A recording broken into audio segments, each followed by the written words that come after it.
చూస్తున్న ప్రతి ఒక్కరూ మనోళ్ళంతా కూడా వాళ్ళకు తెలుసు, మనము సంవత్సరం నుంచి అంటా ఉన్నాం ఏమని, ఇండిపెండెంట్ల రాజ్యం రాబోతోంది, ఇండిపెండెంట్లు తప్పకుండా గెలుస్తారు అని చాలాసార్లు మనం వాదించడం జరిగింది, మనం చెప్పడం జరిగింది. అదే నిజమవుతోంది.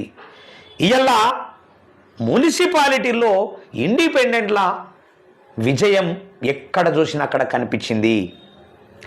చైర్మన్ హోదాకు అర్హత పొందిన, డబ్బులు ఖర్చు పెట్టి కోట్ల రూపాయలు డబ్బులు ఖర్చు పెట్టినటువంటి వాళ్ళు ఓడిపోయే పరిస్థితి వచ్చింది. దేని ద్వారా అసలు దీని కథ ఏంది చెప్పండి. వాళ్ళు కూడా ప్రజలు అప్డేట్ అవుతూ ఉన్నారు. అందుకే ప్రజలకు ఒకటి చెప్తా ఉన్నా, ప్రజలారా 5,000 రూపాయలు తీసుకొని 5 లక్షల రూపాయలు వడ్డీతో సహా చెల్లించబోతున్నారు మీరు రాజకీయ నాయకులకు. తప్పకుండా దాని మీద మీరు ఆలోచించవలసినటువంటి బాధ్యత మరి ఓటర్ మహాశైలకు ఉన్నదని తెలియజేస్తూ